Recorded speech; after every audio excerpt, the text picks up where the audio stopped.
여러분 안녕하십니까? 가나안 성도교회의 조천권 전도자예요. 예, 저희가 지금 그 베드로 전후서를 매일 성경 공부를 하면서 지난번까지는 그 베드로 전서의 이제 배경 뭐 이런 것들에 대해서 공부를 했었습니다. 지난번에 저희가 이제 얘기한 거는 뭐냐면 베드로 전서, 베드로 후서의 저자가 누구냐? 베드로다. 왜 베드로인데? 뭐 이런 거에 대한 얘기를 했었고요. 그 다음에 이제 그 관련할 수도 있고, 그 다음에 이제 성경책의 어떤 그 쓰여진 언어에 대해서 좀 얘기를 하면서 어떻게 베드로가 어부였는데 이렇게 베드로 전서와 같은 수려한 문장을 이렇게 쓸 수 있었을까? 그리고 어떻게 베드로 전서와 베드로 후서의 문체가 이렇게 좀 틀릴까, 투박할까? 베드로 후서는 좀 더 상대적으로 그거에 대해서 이유를 밝혔었죠. 생각이 나시나요? 예, 베드로 전서는 실로아노라는 그 사람이 이제 대피를 해줬다 그랬죠. 근데 이제 베드로 후서는 베드로가 좀 직접 썼다 그래서 문체가 좀 틀릴 수 있었다. 뭐 이런저런 얘기를 했었습니다. 그리고 베드로 사도의 사역을 우리가 그 이제 바울 사도의 사역과 좀 비교도 해가면서 또 베드로 사도의 사역의 어떤 특징을 좀 얘기를 해보는 시간이 있었어요. 자, 오늘은 뭐냐면 그럼 이 베드로 전서의 수신자가 누굴까? 이제 이 부분에 대해서 제가 한번 짚어보겠습니다. 이 베드로전서의 수신자는 사실은 성경책에 그대로 나와 있습니다. 1장 1절에 보면요. 한번 보실까요? 예수 그리스도의 사도 베드로는 본도, 갈라디아, 갑바도기아, 아시아와 그다음에 비두니아에 흩어진 나그네 이렇게 써 있습니다. 자, 지금 지역으로는 이 소아시아 지역에 있는 어떤 그런 지역들을 얘기를 하고 있습니다. 지금의 이제 터키 관련된 지역들이죠. 그 다음에 거기에 있는 아무나 다 듣는 게 아니라 이제 나그네 이런 얘기를 했어요. 그래서 저희가 그들의 어떤 신분이 나그네였다라는 것부터 얘기를 좀 시작을 해보고 그 다음에 그 지역에 관련된 부분에 대해서 한번 의미를 짚어보는 시간을 갖도록 하겠습니다. 그들이 나그네였다. 이 나그네라는 말은 뭘 의미하는 걸까요? 왜 나그네라는 말을 썼을까요? 이 말은 왜 그러냐면 이 말을 듣는 그 수신자들이 이 천국에 본향을 두고 이 세상은 나그네처럼 살아가는 바로 그런 사람들이다. 그런 사람들이 누구죠? 그렇게 우리 그리스도인들을 그렇게 말을 하는 것이죠. 그래서 이 우리 나그네들이라는 것은 어떤 그 특성을 갖고 있냐면요. 그 마태복음 6장 33절에 보면은 나그네들은 세상에 막 연연하는 사람들이 아니죠. 막 세상에 그 다른 사람처럼 막 고민하고 염려하고 거기에 대해서 막 이렇게 막 자기가 막 그 어쩔 줄 몰라 하면서 그냥 그 세상의 것들 풍속을 쫓아가는 이런 사람이 아니고 그 먼저 그의 나라와 그의 의를 구하는 사람들. 이 나그네의 특성입니다. 그래서 이 사람들은 이 베드로전서에서 이제 어떻게 얘기를 하는 거냐면은 너희들은 나그네야. 나그네인데 이 베드로전서의 전반적인 이 배경과 흐름은 뭐냐면요. 지금 이 나그네된, 그러니까 소망을 하늘에 두고 세상은 내가 나그네로서 살고 있다. 라고 이렇게 자기를 자각하고 있는 그 그리스도인들이 그 당시 사회에서, 어떻게 보면 이제 그 주류 사회에서 이렇게 배척당하고 편견을 당하고 있는 소수 집단이거든요. 그래서 이 소수 집단이 또 구성원들도 뭐냐면 무슨 노예니 뭐 이런 아주 하층민들이었어요. 아주 밑에 있는 그 노동하는 사람들, 뭐 또 노예들, 뭐 이런 사람들. 그러니까 원래 뭐 계급적으로도 이렇게 그 사회에서 뭐 크게 인정받지 못하는 사람들인데다가 이 사람들이 갖고 있는 그 기독교라는 것이 두 군데서 다 같이 안 좋게 봤어요. 뭐냐면은 한 군데는 실제로 이 각 지역에 이 아시아 지역에 흩어져 있는 그 유대인들 그 유대인들이 아시아 지역에 왜 흩어졌는지는 제가 지난번에 잠깐 말씀드렸는데요. 포로기 시대가 있었잖아요. 그 유대가. 그래서 이제 그 포로로 70년을 살고 있다가 고레스 왕 때, 예, 주전 538년입니다. 뭐 어떤 분은 539년이라고도 해요.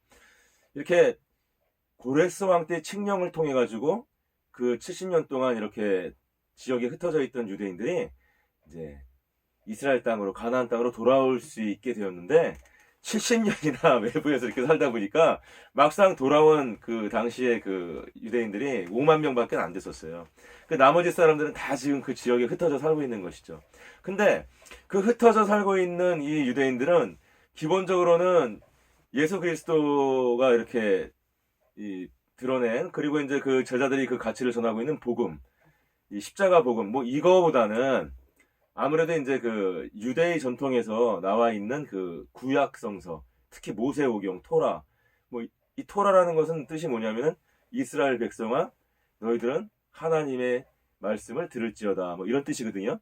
그러니까 그런 어떤 그 전통에 따라서 모세를 가장 훌륭한 사람으로 생각하고, 그 다음에 그 율법을 갖다가 이렇게 준수하려고 하는 그런 전통에 있는 사람들이었잖아요.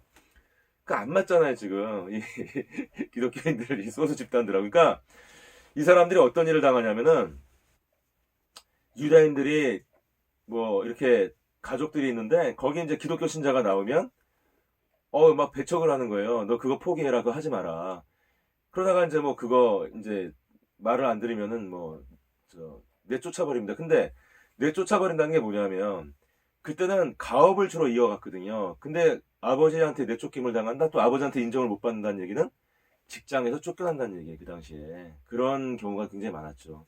그러니까 예수님을 믿는다는 것 때문에 유대인으로서 그 같은 유대인한테 배척을 당하기도 하고, 그 다음에 이제 예수를 믿는다는 것 때문에 그 당시에 사람들이 그 주로 이제 노예나 뭐 이런 하층민들이 믿다 보니까 가뜩이나 그 사람들을 이렇게 존중하지 않는 그 이 중류층 이상 사람들, 이 사회 주류 집단들이죠. 이 사람들이 뭔가 좀 이렇게 색안경을 끼고 보는 거죠. 색안경을 끼고 보면서, 야, 너희들 말이야, 뭐 수근수근 너희들끼리 모여가지고 말이야, 이거 무슨 반란을 획책하는 거 아니야? 그 너희들 무슨 뭐 이렇게 몰래 숨어가지고 말이야, 무슨 뭐 피를 막 마시고 막 그런다며? 너희 무슨 사교 집단 아니야? 그 성찬식을 했잖아요. 성찬식을 할 때 포도주를 마시니까 그게 소문이 잘못 나가지고 뭐 그런 식으로. 그 다음에 무슨 뭐 성찬식을 할 때 어떻게 해요? 그 떡을 떼면서 이것은 나의 몸이다, 그러니까 너희들이 이것을 뭐 기념하라, 먹어라, 이렇게 하잖아요. 그건 무슨 쟤네들은 사람 몸을 먹는 애들이래, 무슨 식인종이래, 이상한 소문이 막 나는 거예요. 그래서 로마에서도 배척당하고, 로마 시민들한테도, 또 한쪽에서는 유대인들한테도 배척당하고, 양쪽에서 배척당하고 뭔가 이렇게 굉장히 그 차별당하는, 그런 억압당하는 어떤 그런 상황에 있었습니다. 그래서 베드로전서는 그런 억압 상황에 있는, 특히나 그 아시아 지역, 디아스포라 지역에 있었던 유대인들, 그 기독교를 믿는 유대인들 또는 뭐 기독교인들. 근데 이제 베드로는 사실은 유대인의 사도라고 했잖아요. 그죠? 그러니까 소아시아 지역이라 할지라도 주로 베드로 사도가 얘기가 나오면 이방인들, 헬라인들보다는 약간 유대인들을 위주로 생각을 해야 됩니다. 그래서 디아스포라 지역에 퍼져 있는 유대인들, 그 유대인들 중에서 주류 유대인들의 핍박을 받고 있는 신진 그 종교죠. 신흥 종교인 기독교, 예수님 십자가 복음을 갖다가 믿고 있는 사람들. 그 사람들이 바로 이 베드로 전서의 수신자다. 그 사람들이 지금 고난을 당하고, 그 사람들이 지금 뭔가 마음이 막 억압을 당하고 하기 때문에 그 부분을 갖다가 베드로가 좀 이렇게 격려해주고, 그 다음에 그 마음을 갖다 이렇게 딱 굳게 세워주려고 쓴 서신이 바로 베드로 전서예요. 그래서 저희가 그 수신자에 대해서는 이제 그렇게 한번 봤는데요. 저희가 여기서 하나 짚어볼 말이 있어요. 지금 여기 나와 있는, 베드로전서에 나와 있는 그 디아스포라 지역이 주로 보면은 이제 그 터키 북서쪽을 얘기합니다. 북서쪽. 근데 지금 여기에는 지금 교회가 없어요. 지금은 그쪽에 교회가 다 사라져 버렸어요. 저희가 이거를 통해서 이 부분을 공부할 때 한번 짚어가는 말이 있습니다. 요한계시록 2장 4절에서 5절을 보면 이런 말씀이 있습니다. 저희가 한번 나눠볼게요. 그러나 너를 책망할 것이 있나니 너희 처음 사랑을 버렸느니라. 그러므로 어디서 떨어진 것을 생각하고 회개하여 처음 행위를 가지라. 만일 그러하지 아니하고 회개치 아니하면 내가 내게 임하여 내 촛대를 그 자리에서 옮기리라. 이런 말이 있습니다. 지금 이 요한계시록 2장 말씀은 요 2장부터 그 7교회에 대해서 이렇게 예수님께서 말씀을 주시는 이제 그런 부분이고요. 요 2장 첫 번째 있는 저희가 지금 읽은 이 4절하고 5절 말씀은 그 첫 번째 교회로서 에베소 교회에 대한 얘기를 하는 겁니다. 근데 이게 무슨 말이냐면은, 에베소 교회가 항상 이제 예수님께서는 이 요한계시록의 교회들에 대해서 얘기를 할 때 먼저 칭찬을 하시죠. 그래서 에베소 교회는 무슨 칭찬을 했냐면, 너희가 거짓 교사들을 거짓 교사들이 와가지고 내가 사도야. 내가 옛날에 예수님하고 같이 일했었어. 너희들 알아봐야 돼. 막 이러면 어떤 교회에서는 막 물어보지도 않고 확인도 안 하고 아 그러십니까? 아 이러면서 막 말씀 듣고 막 꼼짝 못 하겠는데 에베소 교회는 그걸 증명을 하고 시험을 테스트를 해보고 이러면서 그걸 확인을 했었어요. 그래서 그 거짓 교사들에 대한 거는 이제 예수님도 그거는 좋지 않은 것이다라고 이제 이렇게 그건 너희가 잘한 것이다 이제 칭찬을 하면서 한편으로는 그러면서 그 다음에 한 말이 뭐냐면 근데 너희들은 말이야 첫사랑을 잃었잖아. 너희가 만약에 첫사랑을 잃어버리고 진실한 어떤 그 믿음의 마음이 없으면 촛대를 내가 이만 촛대를 옮겨버릴 거야. 촛대를 옮긴다는 것은요 예수님의 그 뜻과 예수님의 그 사랑이 그리고 그 성령이 임하신 그것이 거기서 사라져 버린다는 것이에요. 성령이 교회에서 사라지면 교회가 어떻게 되는 것이죠? 교회가 사라지는 거예요. 그래서 지금 이 터키 북서쪽에 있는 이 교회들이 지금 가면은 옛날에는 그 지역에 이제 교회들이 있었는데 지금은 다 없어졌습니다. 그래서 우리가 이 부분에서 이제 조금 뭐 얘기를 좀 나눠본다면 처음 사랑을 잃어버렸다? 근데 에베소 교회는 말이에요. 굉장히 그 열심으로 했다 그런단 말이에요. 여기 말씀해 보면은 그 2장 2절에 보면 내가 내 행위와 수고와 내 인내를 알고 또 악한 자들을 용납지 아니한 것 자칭 사도라되 아닌 자들을 시험하여 그 거짓된 것을 내가 드러낸 것을 칭찬했단 말이에요. 칭찬했다. 근데 여기 보면은 내 행위와 수고와 내 인내를 안다. 그 지금 칭찬하는 거예요. 굉장히 수고를 하고 있는 거예요, 지금 에베소 교회에서. 근데 왜 갑자기 촛대를 옮긴다 그랬을까? 우리가 여기서 알 수 있는 게 뭐예요? 아하. 수고를 하는 것. 그죠? 행하는 것. 뭔가 봉사를 열심히 하는 것. 이런 거 하고 마음으로 그 첫사랑으로 이렇게 예수님을 받아들이고 또 예수님을 기억하고 예수님을 사랑하고 하는 것과는 틀린 거구나. 이런 걸 알 수가 있죠. 뭐 예를 한번 들어볼까요? 예를 들어가지고 그 이제 뭐 결혼하신 분들은 그런 걸 좀 느낄 거예요. 저도 이제 결혼을 해서 제 아내가 있고 이제 딸이 있습니다. 근데 그 제가 이제 우리 뭐 아내와 그 딸을 위해서 사실 제가 이제 이 사역을 하지만 또 낮에는 주중에는 열심히 가서 또 직장에 가서 일을 하잖아요. 제가 이제 법률 업무를 하는데 머리를 막 집중을 하고 굉장히 신경을 써야 될 때가 많아요. 그런 업무를 할 때는 꼼꼼해야 되거든요. 근데 그거를 하면서 또 제가 학교도 다니고 그 다음에 또 제가 지금 사역을 하지 않습니까? 그러니까 좀 피곤하고 힘들잖아요. 근데 이제 제가 예를 들어 가지고 내가 그래도 그 우리 처자식을 생각해서 내 어떤 입장만 생각하지 말고 돈을 열심히 벌어서 그래도 적절하게 좀 생활을 할 수 있게 해주자 라는 마음으로 진짜 어떤 때는 힘든 것도 참고 졸리도 참고 피곤해도 참고 이러고 있어요. 이러고 있는데 모든 우리나라의 아버지들이 다 그러고 있습니다. 사실은 그 남편들이 다 그러고 있을 거예요. 제가 볼 때는. 근데 그거를 내가 열심히 지금 봉사하잖아요. 그죠? 내가 지금 열심히 봉사한다고 생각하는 거예요. 내가 회사에 가서 열심히 일하잖아요. 수고하잖아요. 지금 수고하는데 마음속으로 뭐라 그러는 거예요? 아, 내가 우리 아내를 사랑하니까. 예? 그리고 뭐 혹시라도 뭐 위에서 잘못 보이면 꼭 그냥 받아치고 싶다가도 집사람 사진 한번 쳐다보면서 아유 내가 참아야지 이 시간만 이 순간만 참으면 내가 우리 처자식들 내가 건사할 수 있다. 이제 아버지들의 심정인데 내가 사랑하기 때문에 봉사한다고 생각하는 거예요. 열심히 내가 일한다고 생각하는 겁니다. 그죠? 근데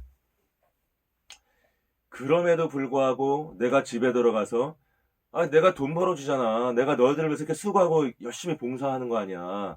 내가 너희 사랑하는 거야. 그게 사랑의 표현이야. 이렇게 얘기하면 그거 뭐 신혼 때나 알아주지 그런 걸 누가 알아줘요? 그거를 알아주는 그 저기 아내들이 요즘 뭐 많이 있나요? 잘 없지? 그런 말 하면 괜히 더 혼납니다. 그리고 요즘 맞벌이를 많이 하니까 좀 뭐 그런 말 하면 괜히 막 본전도 못 찾아요. 근데 그렇게 하지 않고 예를 들어서 뭐 심지어는 그냥 오늘은 뭐 굉장히 편했어요. 굉장히 빈둥빈둥 좀 걸었어요. 일이 없어가 예를 들어서 그럴 때가 있잖아요. 그랬는데 뭐 집에 돌아가서 아내가 이제 무슨 뭐 이렇게 준비를 하고 있는데 아 여보 내가 저 어떻게 좀 도와줄 일 없어? 내가 좀 뭐 어떻게 설거지 좀 해주거나 뭐 이거 좀 도와줄까?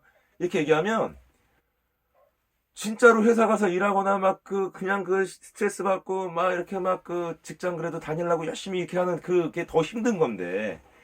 근데 아내는 그걸 인정 안 하잖아요. 근데 내가 그 사소한 거라도 이번에 도와줄까? 그 말은, 그죠?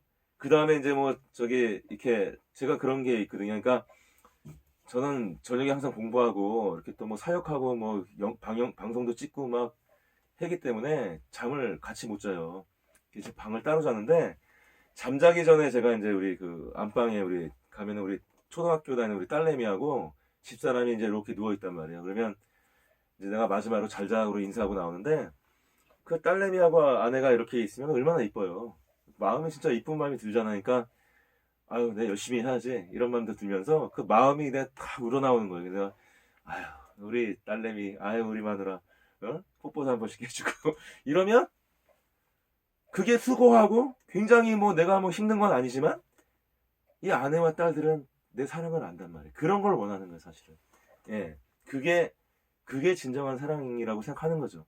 그러니까 예수님이 지금 말씀하시는 건 뭐냐면 우리가 교회를 다니면서 실수할 수 있는 게 뭔가 열심히 봉사하는 거, 뭔가 내가 열심히 뭘 하는 거, 이게 내가 예수님에 대한 사랑이다 이렇게 생각하는 경우가 있어요. 근데 그거 빠지다 보면 봉사를 위한 봉사, 그리고 그 나의 어떤 업무의 실적, 나의 어떤 그런 어떤 그 입장 이런 것 때문에 얽매여 가지고 거기에 이 일에 얽매이는 어떤 그런 경우가 많이 있지 않습니까? 에베소 교회가 바로 그런 어떤 타박을 좀 받고 있는 거거든요. 열심히 한다고? 그리고 그걸 갖다 뭐 얘가 예수님을 위해서 하는 거라고? 그렇게 내세운다고 해서 예수님 인정하지 않는다는 거예요. 사람들은 어떻게 생각하냐면은 이 사랑이라는 거를 다른 걸로 쉽게 말하면 대체하는 거예요. 대체. 예. 사랑이라는 그 마음인데 사실은. 그죠? 그 마음이고 그 마음은 뭡니까 사실은. 내가 사랑한다는 거는 우리가 이 구약에서 말하는 너는 너희 하나님을 사랑하라. 이제 이렇게 얘기할 때 우리 좀 한국 감정 좀 이상한 거 안 느꼈나요? 사랑하라라는 어떻게 사랑은 감정이잖아. 그죠? 느끼는 건데. 느끼는 거를 어떻게 내가 명령을 내리실까? 사랑하라 그러면 내가 사랑해야지. 이 사랑하는 거 아니잖아. 그죠? 좀 이상하다. 이런 생각 안 하셨어요? 예, 이게 히브리어의 유대인의 또 어떤 그런 언어 관습, 언어 관념과 우리 한국 사람들의 다른 점이에요. 그게 뭐냐면 히브리 사람들이 예를 들어 가지고 샤마 뭐 이렇게 얘기하면 샤마 듣다 듣다. 근데 듣다라는 말을 딱 들으면 그것이 우리의 말로는 그냥 듣다로 끝나는 거예요. 듣는 거 그냥. 근데 그것이 아니라 듣고 행하는 것까지를 가야 그 샤마가 완성된다고 보는 게 히브리인들의 언어 관념입니다. 그러니까 너희 하나님을 사랑하라. 그죠? 신명기 6장인가에 나오지 않습니까? 6장 4절에서 5절인가요? 그렇게 말씀이 나오면 그게 무슨 말이에요? 아, 하나님을 사랑한다. 사랑이라는 일단 감정인 건 마찬가지죠. 저쪽 사람도 사랑이라는 마음을 올라왔습니다. 그럼 그 다음에 해야 되는 게 무엇입니까? 그 사랑하는 사람이 바라는 거. 그 사랑하는 사람을 좋게 해주고 성장시켜주고 그 사람이 만족하게 해주기 위해서 내가 뭔가를 하는 거. 그 어떤 행위, 내 사랑의 감정이 행위로까지 드러나야 그게 완성이라고 보는 거예요. 완성. 예. 너의 하나님을 사랑하라? 무슨 말이에요? 바로 하나님의 말씀을 샤마하라. 하나님의 말씀을 듣고 순종하라. 그게 하나님이 기뻐하는 일이니까. 지금 이런 말이에요. 이런 말. 네가 맘대로 정해서 네가 하고 싶은 일 막 정해가지고 네가 하나님을 위해서 한다고 하면서 그거 막 들어가서 그 일에 얽매여가지고 하나님을 오히려 잊어버려 막. 그거는 원하지 않는다는 거예요. 사랑이란 건 그런 게 아니잖아요. 사랑은 상대방 중심으로 봐서 상대방이 원하는 걸 해주는 거잖아요. 그러니까 지금 하나님이 원하시는 건 뭐예요? 너는 지금 현재를 바라본다. 하지만 너는 네 첫사랑을 기억하라. 그 첫사랑의 근원이 뭐였습니까? 우리가 하나님께 처음에 아이고 예수님이 정말 나를 위해 돌아가셨군요. 아우 예수님 엉엉엉엉. 저도 그렇게 울었었어요. 진짜로 엉엉 울었어요. 처음에 깨달았을 때 첫사랑 받을 때. 그럼 우리 첫사랑 어디로 가는 거예요? 바로 한 2000년 전 예수님께서 십자가에 달리신 그 모습. 우리가 그 예수님의 곁으로 우리의 영이 우리의 마음이 가는 거잖아요. 성령께서 와서 가르쳐 주시잖아요. 그래서 예수님은 항상 무엇을 기억하라? 예수님은 현재를 바라보는, 현재를 중시하는, 미래를 막 또 미래를 바라보면서 어떤 그런 미래의 내가 뭐 어떤 희망을 가지고 거길 막 우상처럼 막 이런 걸 원하시는 게 아니에요. 하나님이 바라시는 건 뭡니까? 하나님이 창조주라는 거지. 창조주기 때문에 창세기 1장 1절에 하나님을 너희들은 알아라. 존중하라.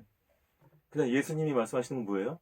내가 너희를 위해 십자가에 못 박힌 거, 그거를 너희는 기억하라. 기억하라. 나의 사랑을 기억하라. 예. 하나님이 그 이스라엘 백성에게 예전을 기억하라. 이렇게 말을 할 때 그 예전에 하나님이 율법을 주셨잖아요. 율법 언제 주셨어요? 출애굽해서 출애굽기 19장 보면은 이제 출애굽해서 시내산에 도착을 해요. 그럼 시내산에 도착해서 레위기를 거쳐서 민수기 10장까지 그 시내산 앞에서 한 1년 정도 있거든요. 그 기간 동안에 율법을 주셨다고요. 그 다음에 구약의 그 나머지 부분들 역사서, 뭐 시가서, 선지서 뭐 이런 것들은 다 그 율법을 다시 상기시켜주고 또 그 옛날의 율법을 가지고 사는 어떤 삶의 이야기고 그것이 국가적인 어떤 이야기, 정치와 뭐 전쟁, 왕 이런 얘기가 나올 때는 역사가 되는 거고 사람들이 이 율법을 갖다 잊어버리고 이럴 때는 그걸 갖다 일깨워주고 하기 위해서 선지자가 나옵니다. 선지서를 그냥 선지자라고도 얘기합니다. 선지자. 율법을 모세라고도 얘기해요. 너희는 모세를 기억하라. 율법을 기억하라. 선지자가 말씀하셨다. 선지서에 써 있었다. 이 말이에요. 예. 그래서 우리가 이제 오늘 뭐 이 시간을 통해서 사람은 현재를 주목하고 뭔가 자기가 지금 현재 나한테 필요한 내가 지금 내 마음으로 막 가고 싶은 그런 쪽으로 달려가지만 그리고 그것을 나의 예수님에 대한 사랑, 하나님에 대한 사랑으로 대체시켜버려요. 대체시켜. 내 행위가 사랑이라고 얘기하는 거예요. 하나님은 그렇게 말씀하지 않으세요. 너희는 과거에 내가 너희들에게 행했던 것을 기억하라. 그러니까 그걸 기념하라. 그게 뭐예요? 성찬식이잖아요. 그걸 기념하는 거잖아요. 십자가 사건을. 저희가 맨날 그걸 하라고 예수님께서 말씀하셨잖아요. 고린도전서 11장 23절로 26절에서.